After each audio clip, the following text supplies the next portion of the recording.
Okay, let's start. Hello, everybody. Thank you so much for joining the session. My name is Dugan Fraser. I'm the Program Manager of the Global Evaluation Initiative. The GEI is a network of partners. We work to build monitoring and evaluation systems in developing countries. We work in close collaboration with the network of CLEAR centers, the 6 CLEAR centers in Pakistan, India, South Africa, Senegal, Brazil, and Chile. We also run the Better Evaluation website. We are the conveners of the IPDET training program, and we are the conveners of Glocal. Today's session is focusing on what I think is going to become an increasingly important topic in the evaluation space, which is efficiency and how helpful it is as a measure of value.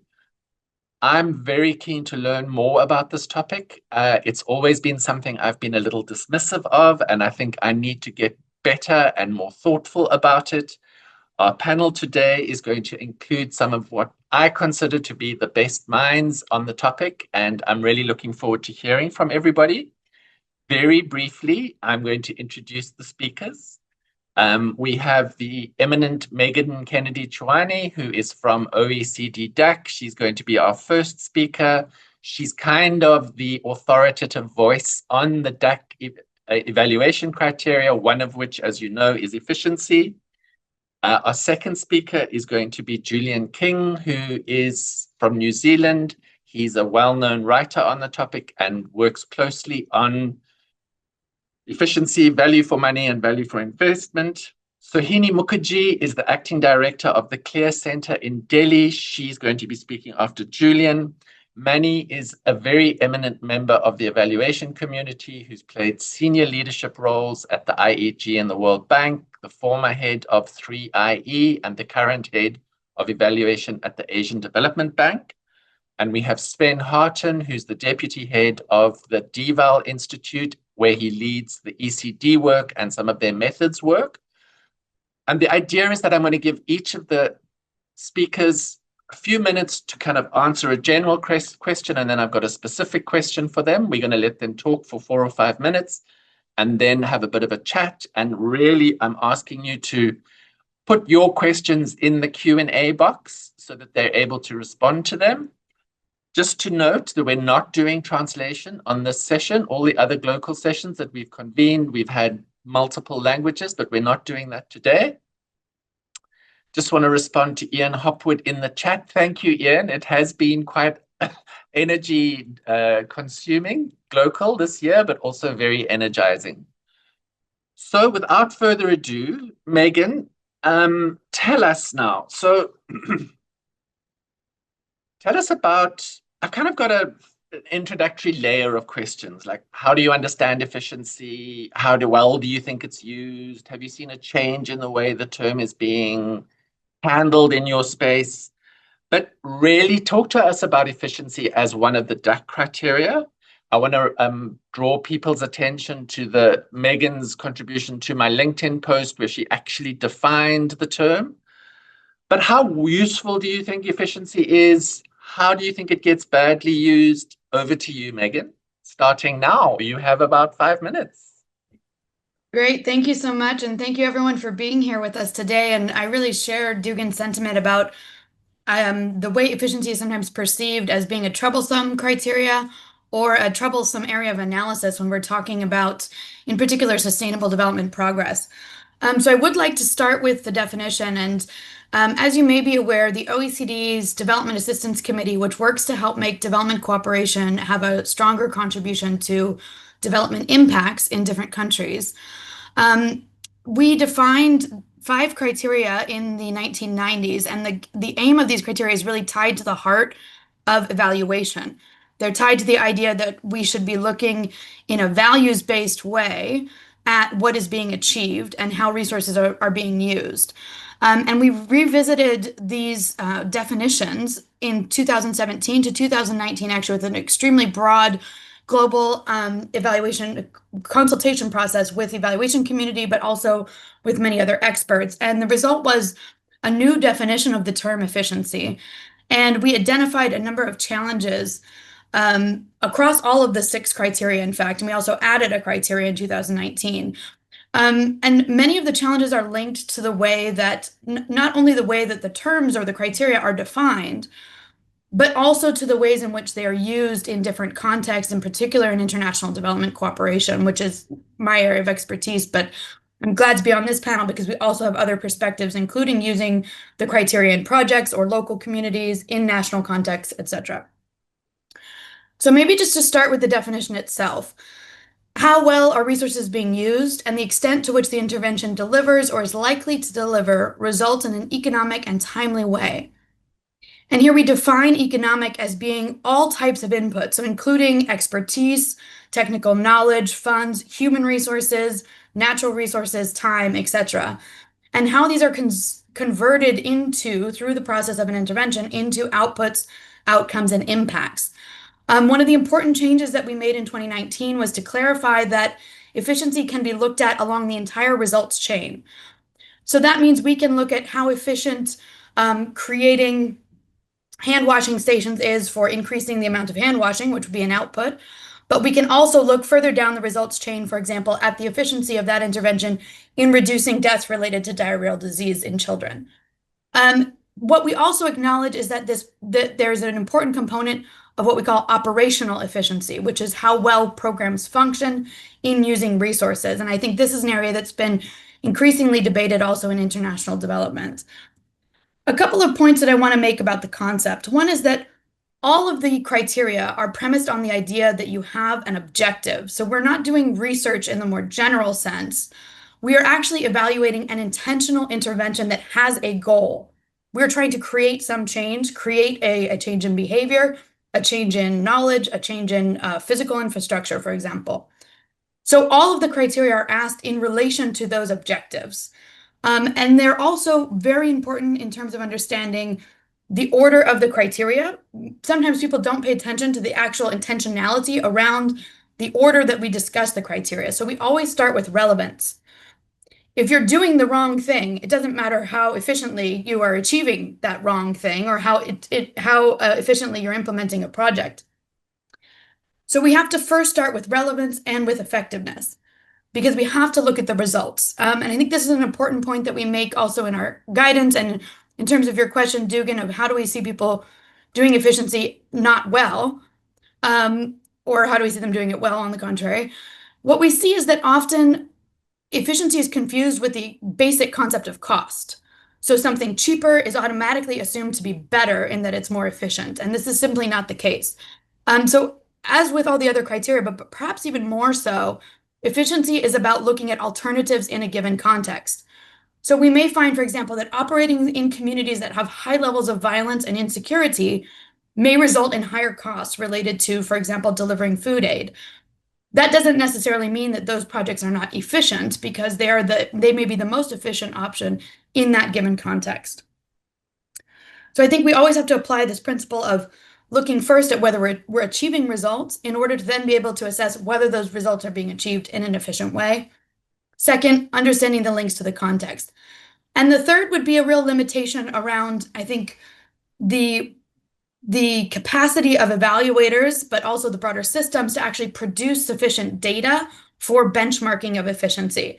And this is where we see huge gaps. So we often have challenges, especially when we're looking at the impact end of the results chain or further down the results chain. We simply don't have the baseline data or the benchmarking data about actual costs to properly assess the relationship between the cost of the inputs of resources and the results achieved.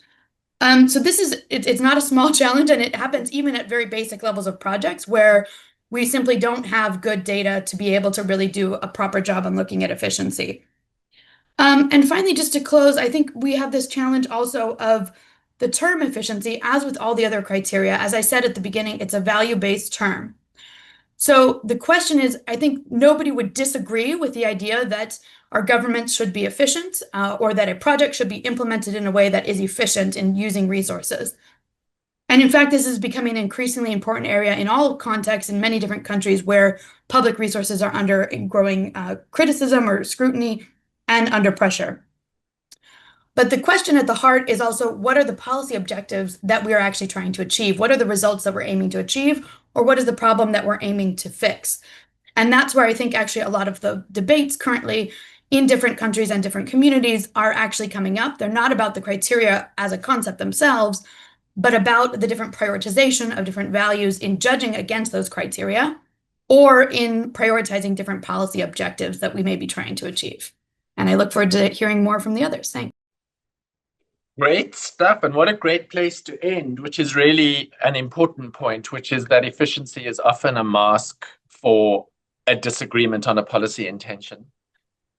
Julian, you are based in New Zealand, and from that corner of the world, you've, I think, been leading quite a lot of thinking about value and efficiency. Can you tell us a bit about your own professional journey in thinking about efficiency, and where are you at now in relation to what you're calling value for investment? And who do you work with? Who are the people that you're having this conversation with? And are you seeing people talking about efficiency differently since the kind of changes in the development landscape? Over to you, Julian, and thank you so much for being with us. Thanks very much, Dugan. Hi all, thanks for having me along. So to start with my professional journey, my first real dive into evaluation and efficiency was working as a health economist. Economic methods of evaluation are things like cost effectiveness and cost benefit analysis, and they're basically all about efficiency, how efficiently an intervention gets outcomes for the resources we put in, and how different interventions compare with one another in terms of their outcome efficiency. It's not about cost cutting, as the previous speaker emphasized, it's about how we can do as much good as possible with the resources we have. So that's where I started, but pretty quickly I started working on mixed methods evaluations too. And usually those evaluations are looking at more than just efficiency. So for example, we might be looking at other DAC criteria or other criteria entirely. We might be thinking about how equitable a program is. We might be thinking about how sustainable it is, or basic things like whether people actually want what the program's offering and so on. So there's a whole bunch of things besides efficiency, and that got me thinking, what if we could combine the best of economics and evaluation? And can we get better answers to value for money questions if we did? And that question led me back to university to do a PhD, and more than a decade now of practical work following that with colleagues to get the approach that we now call value for investment, or VFI. And the big idea behind VFI is to spell out in plain language what good value looks like, specifically for a program in its context. In concrete terms, that means we'll first describe the program's value proposition, and then building on that, we'll define criteria, aspects of value, and standards, the levels of value for the resources that are invested. In other words, we're describing what good value looks like for a program, for a context. And as we know, criteria and standards can be set out in a matrix, of course, called a rubric. And the rubric gives us a roadmap to work out what evidence we need and how to make transparent judgments from that evidence. So we might use indicators as part of that, like efficiency ratios, but not just indicators. Usually the evidence is going to come from a mix of methods, both qualitative and quantitative, and with value for money assessment, economic evidence as well. And crucially, we're not doing all of this in a vacuum. Defining value is a participatory process inherently. It's about working with stakeholders and sharing power to co-define what matters and make sense of the evidence together. And what that gives us is an evaluation that gets straight to the point and actually provides answers to the evaluation questions, and a report that presents not just the evidence, but also the working, how we got from the evidence to the judgments. As for my clients, I work with government agencies, aid organisations, NGOs and consulting firms principally, and I help them build value for investment into their DNA. I provide training, mentoring, and work with them in co-creating what value and efficiency really mean in their context. And so that takes us to, what are the big shifts, as Dugan asked, what are the big shifts in the questions that I'm seeing? And efficiency isn't just about squeezing more outputs or outcomes from the available budget or cost cutting. We're asking much deeper questions. Things like, what does efficiency look like when our outputs and outcomes are complex and they're always changing?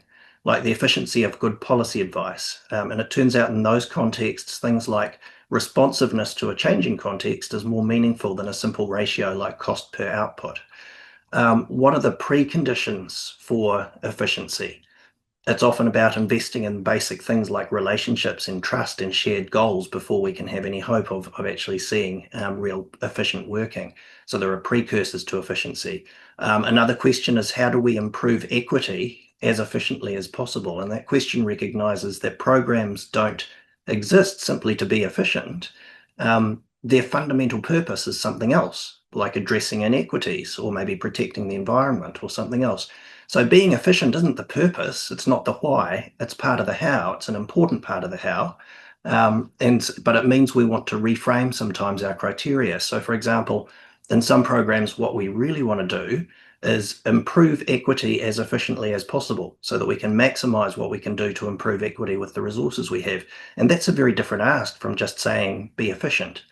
And that's just one example of how defining efficiency in program specific terms changes what we evaluate, it changes how we evaluate it. And it's more complex doing it that way, but it's also more meaningful. So fundamentally, what matters is the quality and the value of the program and the program's impacts. Efficiency can either support that or work against it, depending what we focus on, how we look at it. So we shouldn't think about efficiency in isolation. We need to think about it in combination with the actual primary goals of the program. So value for investment, VFI, is really about helping organizations have richer, more meaningful conversations about what efficiency and value actually mean for them. It's on my website, so you can find out more about VFI at julianking.co.nz, and also on Substack, which Dugan mentioned before. And I'll just share now an example in the chat where I've recently written about the challenges in working with efficiency ratios and the requirements around that for data and benchmarks and other challenges. So it feels pertinent to pop that in the chat for you now. Thanks, Dugan. Back to you. And Julian, I mean, one of the things I would love to chat with you further about is how you understand the impact of AI to be in this space, because I think what you're going to get is this deluge of data. And as you say, it's really about being able to make sense of it. But that we may have to keep for another conversation. And Julian, won't you just really quickly in response to that, Dugan, that I think one of the issues we're seeing with AI right now is a real quality efficiency trade-off. So we can do things very quickly with AI, but often it's not all that bad. Okay, good. Sohini Mookherjee, thank you so much for being with us. You are the director of CLEAR South Asia in Delhi. You do an enormous amount of work on evaluation capacity development, essentially with public servants in India, but also with other constituencies. In your work with that community, how much attention do cost and value get? I mean, India is the perfect context because it has this large population. It's pretty data literate. And how is this issue dealt with in the Indian public service context? And tell us a little bit about the admin data environment in India, and how do you imagine that efficiency as a concept could become empowering and developmental instead of a bludgeon with which to batter people? Over to you, Sohini. Thanks, Dugan, and hi everyone. I'm Sohini, and thank you to Megan and Julian for setting the stage for a wonderful discussion. So as Dugan mentioned, I work with CLEAR South Asia. We are one of the 6 core implementing partners, 6 CLEAR centers, along with IBDET, who are the core implementing partners of GEI. So I'll talk a little bit about my work and the work we do with government servants in the region. And for us, efficiency is not just a technical metric. It's very practical. It's a political concern that plays out in real time across the government partnerships we support. As Dugan mentioned, our work is more on evaluation capacity for public servants in the region, and the question of cost, the question of value becomes central. They show up in design choices, they show up in institutional uptake, they show up in the pressure to deliver results within tight budget. And as both Julian and Megan mentioned, efficiency is not just about cutting costs. It's about maximizing the value of evidence, making sure each rupee or dollar that you're spending leads to faster learning, better decisions, and ultimately more equitable outcomes. I think I see efficiencies also as developmental opportunity. It's about building lean, adaptive M&E systems that government can sustain, they can trust, and they can use. And And this really feeds into the way we work. So we support governments in embedding M&E into the broader policy cycle, working across the full life cycle. So starting from identifying a policy challenge to testing solutions to using evidence to scale when it works. So our goal is to kind of overall reduce the duplication, strengthen the evidence uptake, and institutionalize learning. I think the other aspect, Dugan, you mentioned about the region being data, like particularly India being data literate, having data. I think what is important to also think through is it's about building systems that are not just well designed on paper, but which are also usable and grounded in local realities. So in India, for example, there is administrative data. There's a lot of administrative data sometimes, and that becomes a problem because it is rich, but it is extremely fragmented. Different departments are collecting overlapping indicators, often using inconsistent formats, which makes the entire interoperability of data systems very difficult. And the challenge is not just data scarcity, because at times, yes, there are days when government is delaying surveys indefinitely. But I think an even more pertinent question is, what do you do with data overload without any clarity? So essentially, our role then becomes helping governments making sense of the data that they already have, assessing the quality, harmonizing the sources, and focusing on what is actionable. I think the other aspect is data and tools, they don't in itself drive change. There are work like, for example, Land Pritchett has mentioned that how capacity is what you have and capability is what you do with it. So evaluation can become performative if they are not tied to real decisions. Megan also spoke about that. And so for evaluations to be valuable, it has to be used. I think that really drive home the point that, just doing capacity building for government officers, part of your question was working with governments, right? That doesn't solve the problem, right? You need to provide hands-on advisory so that the government is learning while doing the work.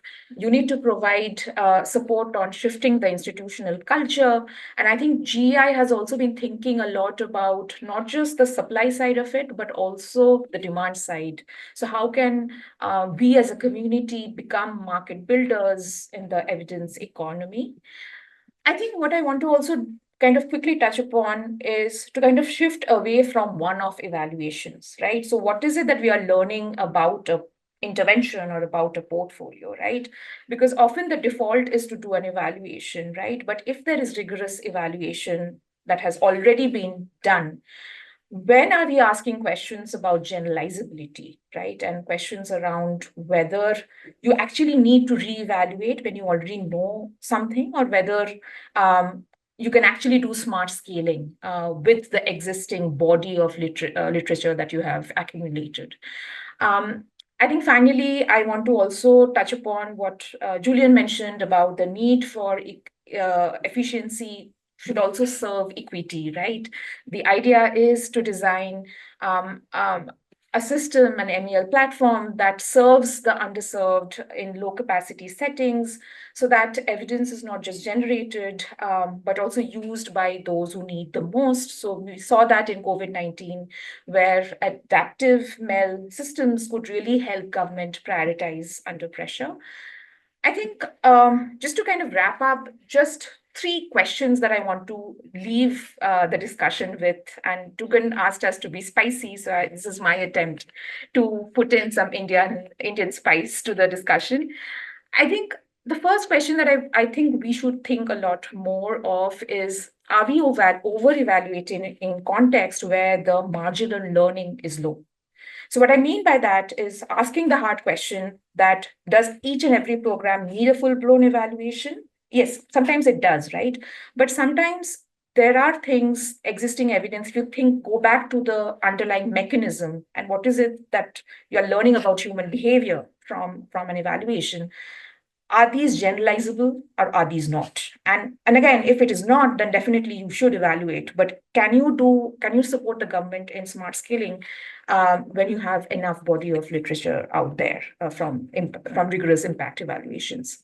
I think the second is also ensuring that we set our target. It is about efficiency should be about judging the decisions that we have changed as a community, and not just the report that we have delivered.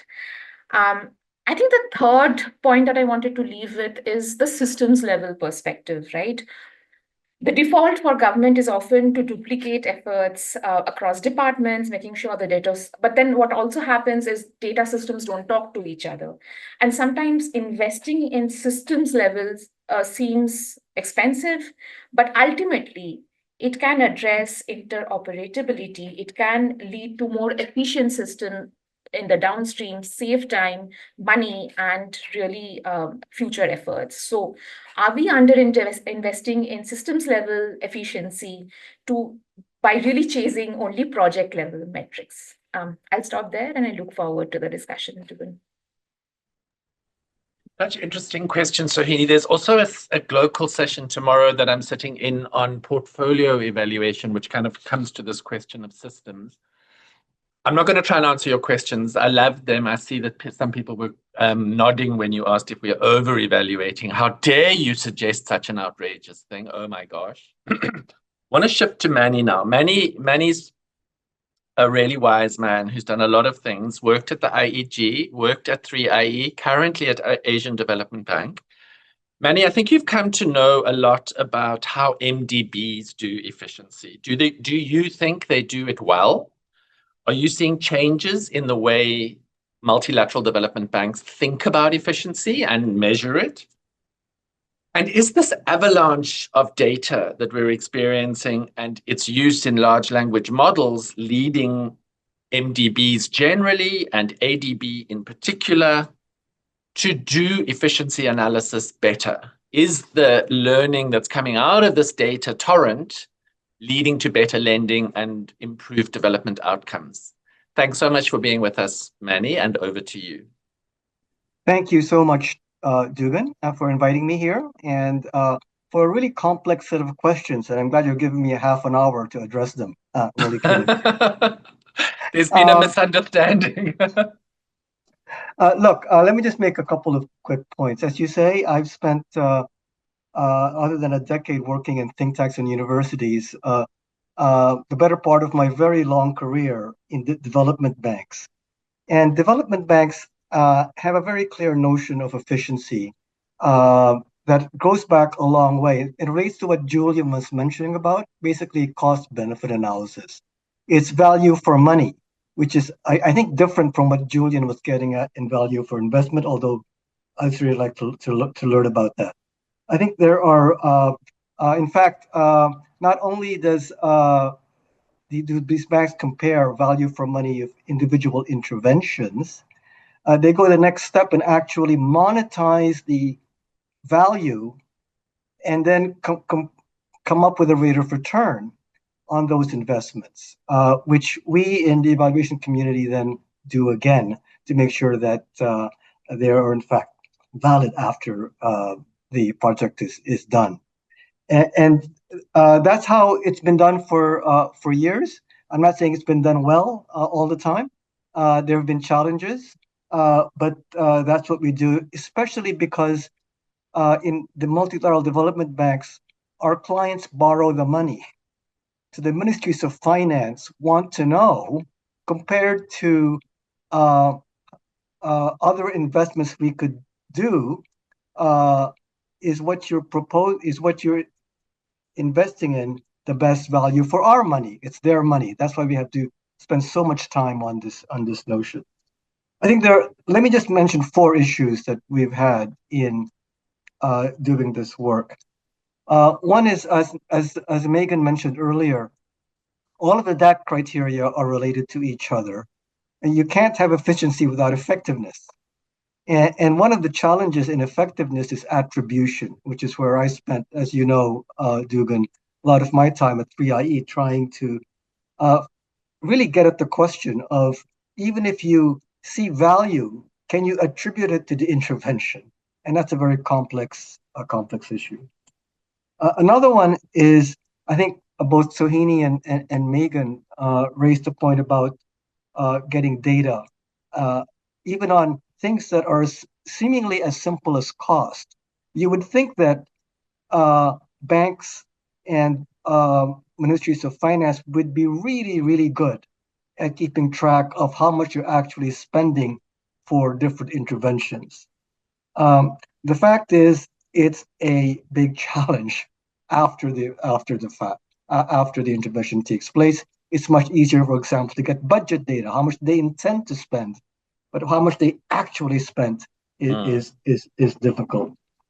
The third thing, and this is, I think, a point that Julian was raising, is that investment projects are one type of intervention that ADB and other MDB support.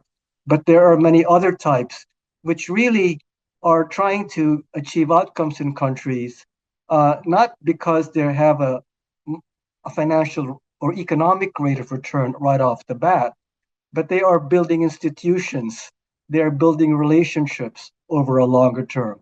And that's been more difficult. For example, the Asian Development Bank spends quite a bit of money, and so World Bank as well, on budget support operations that fund policy reforms in the countries.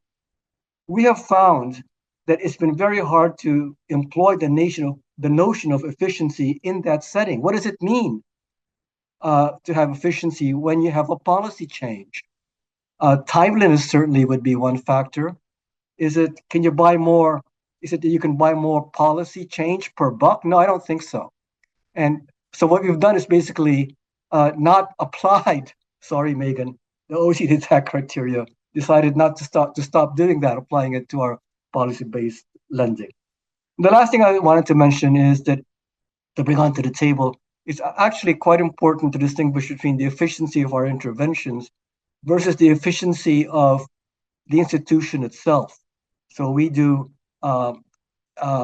analyses of our corporate reforms and how efficient our procurement systems are, our reorganizations. What I want to leave, and I said I'd be boring, but maybe I won't, Dugan. I want to leave one thing on the table, is to actually pose as a challenge, how efficient are our evaluation systems? What are we aiming for as a result of doing evaluations? And is the world getting value for its money in investing in us? And the reason I bring that up is because some of these impact evaluations, which in fact raise the bar on effectiveness, can address them better, are more costly. Many people feel, as I do, that they're worth it because the amount of learning is so large. But to what extent can we actually verify that? Thank you.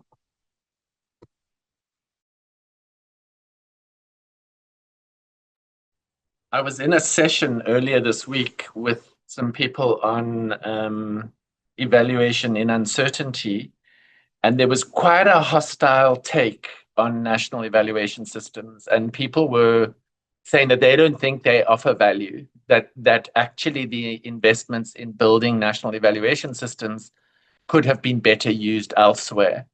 And I don't know where they draw that conclusion from, and I don't think it's an evidence-based one. I think it's an opinion that drives something. But this question of the efficiency of evaluation itself, not just efficiency of the intervention, I think is a really important space for us to be getting our head around and to be gathering data on. And one of the people I think who's in a good place to start talking about this question is Sven Harten, who is the deputy head of DEval.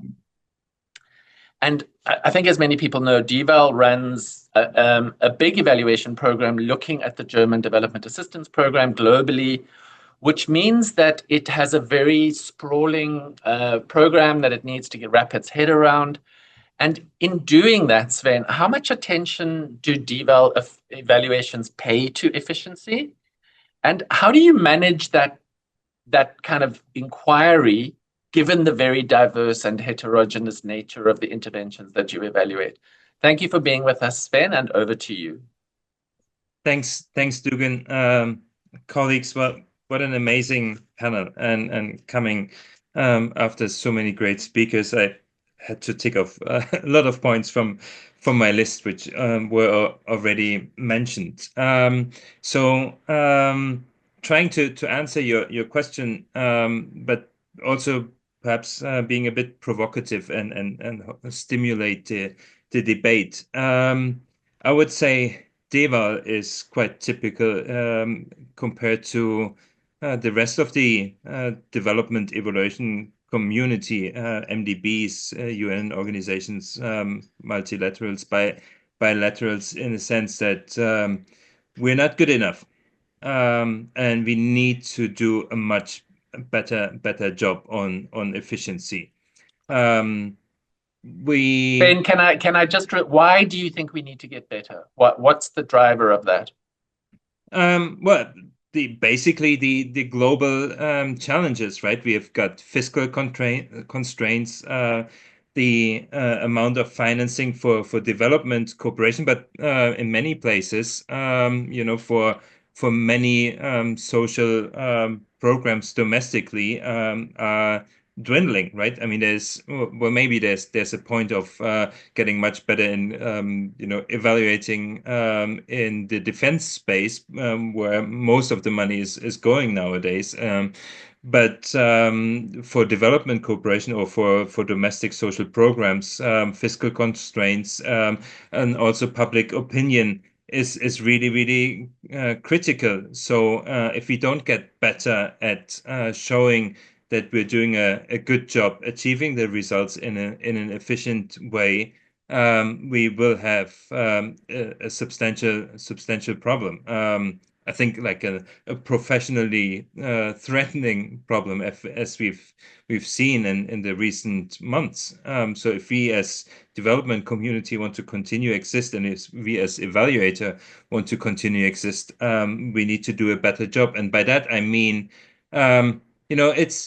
it's good and helpful sometimes to look at production efficiency, so the relation to outputs. But if you ask me, this is by far not enough. We need to look at allocation efficiency. So that means the relationship between costs and outcomes and impacts. That is what we need to focus on in a rigorous way. Just some, value for money for outputs is a waste of time, if you ask me. So how can we do this? And I'm not saying that at DEval we solved this. Only that 2 years ago we realized that this is a problem. We have it in our strategy.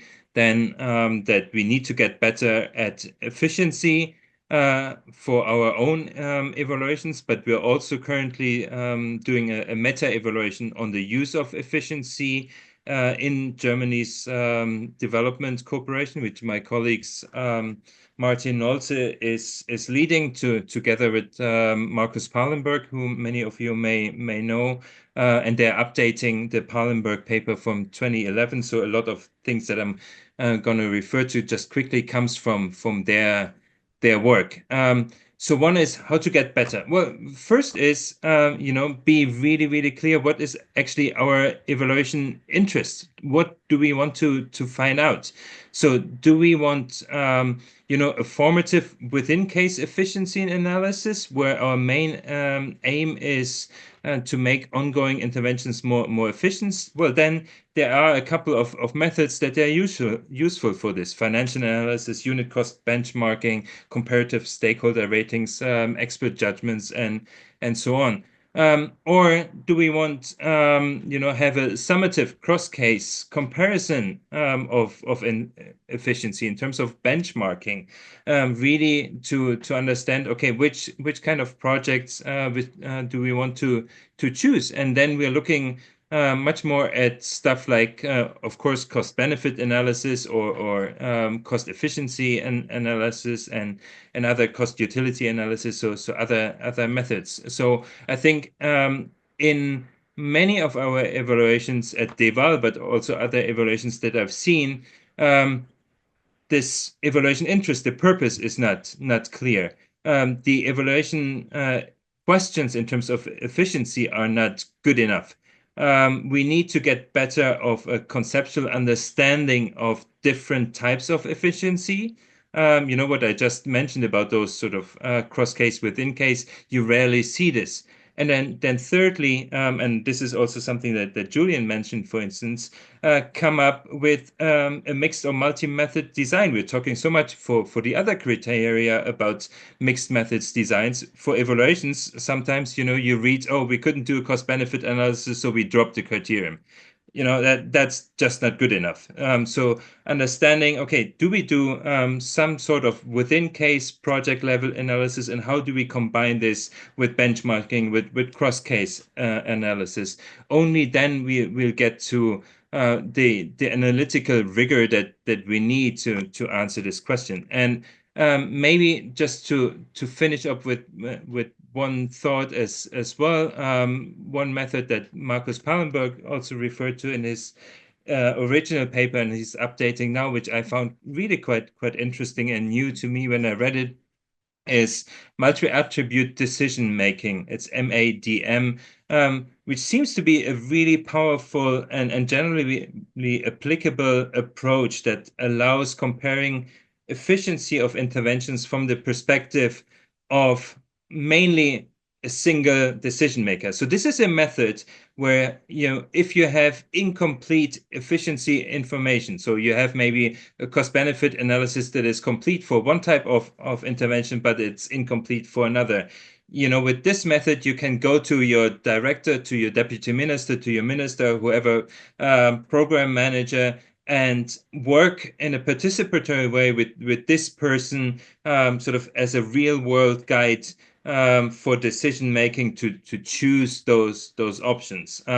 Because I feel like oftentimes we provide as evaluators, in the best case, some form of efficiency information, but still usually it's incomplete. And then decision makers just take it and they take the decisions somehow, and we can make this process of taking the decisions more rigorous and more sound.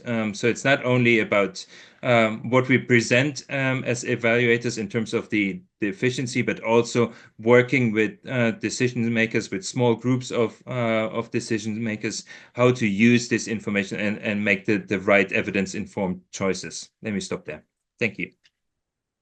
And the esteemed Megan has very kindly put that very Pallenberg paper in the chat box, so you can scoop it off there. And I think, Sven, we'll all be very interested to hear what the Nolte Pallenberg 2025 paper looks like. So please do share it.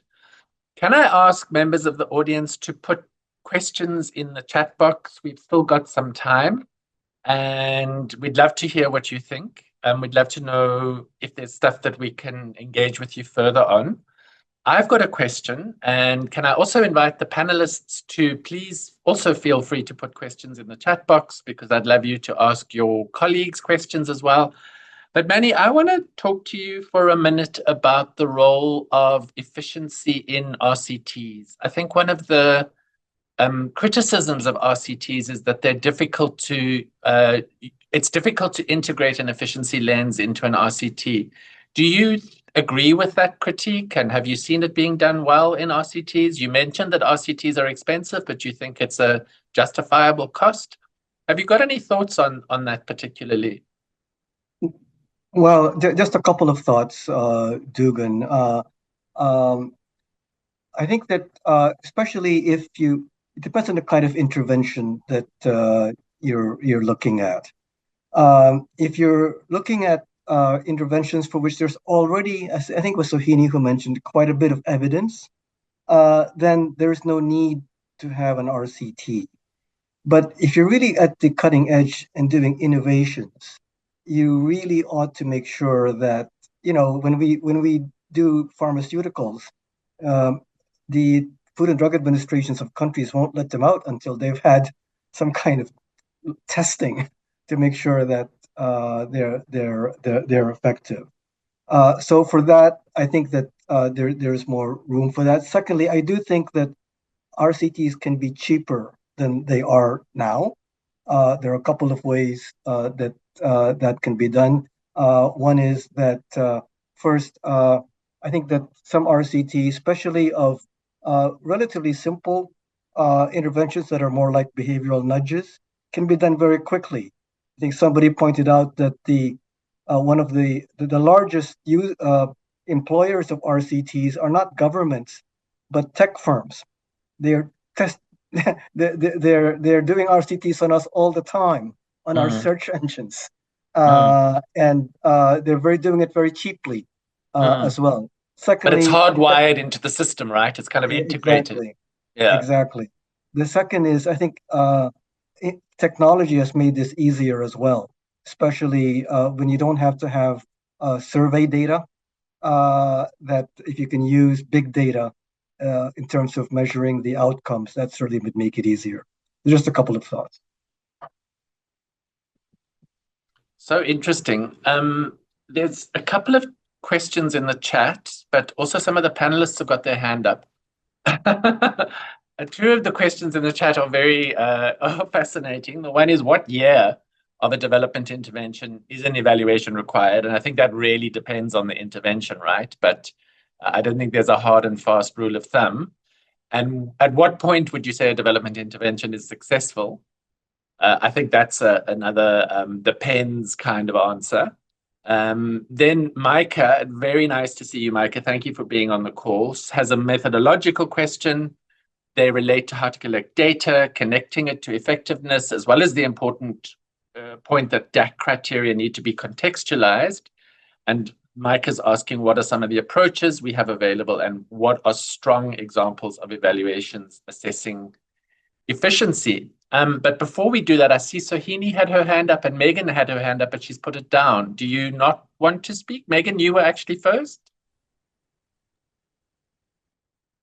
Yeah, I think it was just to speak to this point about RCTs and efficiency, and I building on what Manny had said. I mean, I think there's a lot of really interesting work actually to look at efficiency around different ways of providing a proven intervention.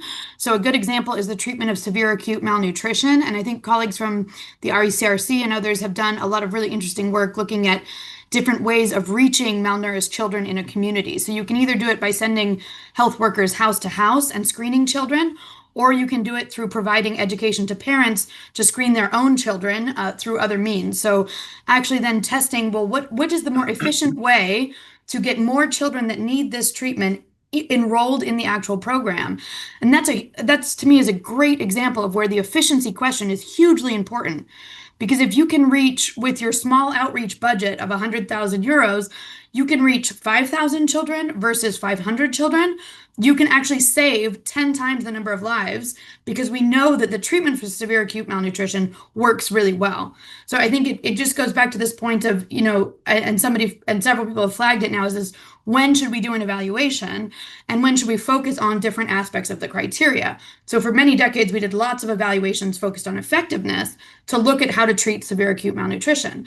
Now you can come along with a focus on efficiency to say, how can we get the maximum number of children enrolled in this very effective program? So just flagging that as one example of where I think it's, those questions can actually be life-saving efficiency questions, and those can be tested using an RCT. So different types of approaches to enrollment of children in need. Dugan, you're on mute. Sorry, you would think this late stage of my career, I would know to unmute myself. Sohini, please go ahead. So I think just very quick points. And again, just to add to what Manny was talking about, I think the first is, it's not one method versus the other, right? Just method comes after you think about the question. And so the first is, what is the question and which method makes the most sense? I think with RCT, it is the data collection that is expensive. And what Manny was talking about, I completely agree. You can have administrative data that you can leverage that really lessens the cost. And I think, finally, I think the last point is on generalizability. It's also about thinking, what have you learned? For example, Targeting Ultra Poor is a program that has been evaluated multiple times, right? But if you're changing the program, maybe that's when you do an evaluation. But if you're not changing the program, it's the bare bones. Have you learned enough? And can you quickly help the government scale the program if the underlying causal mechanism is the same. I'll stop there. Yeah. Thank you, Sohini. We've only got like 8 minutes left, and I'm going to ask each participant, each panelist, to just look at the questions in the Q&A box. And I want to invite you to answer any of them that you choose to, or to just make a final statement. I know everybody really, really wants to hear Paul Jansen's question about AI, which I think has been alluded to, but if you want to focus on that, you're very welcome. And I'm going to invite the speakers to speak in the reverse order that we did the introduction. So Sven, do you want to take the floor? Over to you, sir. Yeah, having the same problem as you, Dugan, seems to be something with unmuting. Look, what I wanted to leave everybody with is the thought which was also raised in one of the questions about data collections. We need to get better at integrating efficiency from the onset. That means from project intervention design stage, and having sort of, trying to become as evaluators part of appraisal missions, and they are integrating evaluability assessments where we look at available data and specifically data needs, because quite frankly, oftentimes, as also money said, even in circumstances where you would think that you would get the data, oftentimes you do not. And I do think from operations currently they're waking up, and there's quite an awareness that they need to get better in providing the data so that they can show the results and effects of evaluations and showing efficiency. So I think if we can position ourselves as evaluators, as partners with operations, to say, look, let's work together on this data issue, that we can collect the data, and potentially, we can help even to collect data, and then we'll help you with the analysis during and after the intervention. Then jointly we can solve this data problem. But it has to be a conversation at the design stage of the interventions, where we as evaluators need to position ourselves really as partners, and supporting them and helping operations to solve this. So I think this is perhaps one is we all need to get better in how we do rigorous assessments of efficiency, and really reading the literature and engaging in the conceptual discussion about this using multi-methods, but then also position ourselves as partners to make sure that we have the data available. Thank you. Okay, so Sven, that's another whole conversation where evaluators get involved in project design and are then blamed when the project doesn't work for having colluded in a poor set of decisions. But let's have that as a session. Manny, your last thoughts. You have a minute. Over to you, sir. Yeah, just let me pick up on the question I strategically ignored that you made on AI, but also Paul Jansen's point on AI, and I think that we can do a better job of helping our users become more efficient users of evaluation and consumers of evaluation by using AI. Because, for example, here in the ADB, we have a curated set of evaluations of several thousand development projects over the life of the institution, and we're using AI to help our colleagues in operations learn lessons from them, and they could just type that in. Think of how much better we would be if we not only had several thousands, but tens of thousands, or even 100,000 set of lessons from all the multilaterals of curated evaluations that could be made available. And I think that's something that we might want to work on as a community in the future. Thank you. And of course, you know about these various initiatives, right? The ESIC, the evidence, these, and I think that is a kind of big dynamic in the community at the moment. Sohini, your last minute, ma'am, and I'm going to have to be strict with you, a minute exactly. Sure. So I will probably double click on what Julian mentioned, which is thinking of efficiency not in isolation but in combination, and I really liked that line. So efficiency is not just about doing things cheaper; it's about doing things that are smarter, more inclusive, and in ways that that can ultimately help in evidence use. Yeah, I'll end there. That was under 1 minute. It was indeed. Thank you. And Julian, your last thoughts. I would say efficiency is important, but we need to keep it in context. So don't let it distract or distort our understanding of what fundamentally matters, which is the real purpose of a program or an investment. I'd also say before you decide on indicators or methods or anything else, start by defining the value proposition. Simply describe the value of the program in words, like, to whom is this program valuable? How is it valuable to them? What critical factors determine how well it creates that value? From that point, everything else starts to become clear. So it'll be clear if efficiency is important. It'll start to become clear what efficiency means in our program. That will open the door to defining meaningful criteria and standards. Gives us a negotiated, agreed construct that we can use to evaluate the program. It means that the indicators that we choose will be the right indicators, not just indicators, but other evidence as well, to make a meaningful assessment. So my take home is start by describing the value, just describe it in words that stakeholders want to see. And one of the participants in the afternoon version of this panel is the eminent Jane Davidson, who's done a lot of work on rubrics. And we're going to be asking her to explain a little bit what she thinks about this. And Julian, I'm very pleased you've loaded some content in the chat. I want to draw people's attention to Julian's links that he's put there. Micah, I see you've got another great question in the chat box. We're going to have to come back to that. We're going to close where we started with Megan Kennedy-Chouane. Megan, please take the floor. Thank you so much. Yeah, I think building on what so many of the colleagues have said, I would try to encourage us as evaluators to not be afraid of efficiency and to remember our role as translators. I really like how Julian put it, of listening to what the people involved in a program or the intervention that you're evaluating, both the people involved in its implementation, but especially the people who are being impacted by it, listen to what they're interested in. And then you as an evaluator can help translate that into the different criteria. And it may be that the efficiency question is really the most interesting one.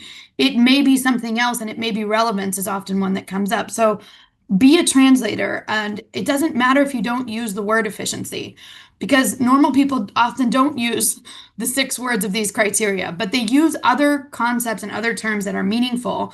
And if you start with that, what does this mean to what matters most?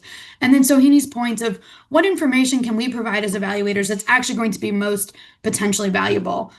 And the final thought I would have is talk more to non-evaluators about these 6 concepts, and especially the one on efficiency, because it's only by sort of getting out of our own box of evaluation that we really integrate it throughout the way allocation decisions are being made, the way projects are being designed, the way communities are being consulted or not in funding decisions. So having these criteria front in mind throughout a project cycle, throughout a policymaking cycle is really important. So even though this is not a nice thing to say during Glocal Week, but maybe try to get out of talking to other evaluators and talk to the rest of our colleagues in the institution. Thanks a lot for having us. You mean there are people out there who aren't evaluators? What are you talking about? Anyway, colleagues, thank you so much. I found this absolutely fascinating. I actually have to be honest, I found it quite reassuring that I'm not an idiot and I can actually understand what's being said.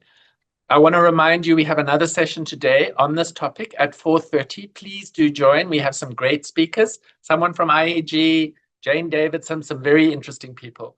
Thank you, participants, panelists, everybody, the organizers, Megan, Patricia, Claudia. Thank you so much. Have a great day, and I look forward to continuing this conversation. Thank you. Great job, Dugan. Thanks, Manny. Bye-bye. Thank you. Thank you, everyone. Bye. Thank you all. Have a great day. Bye-bye.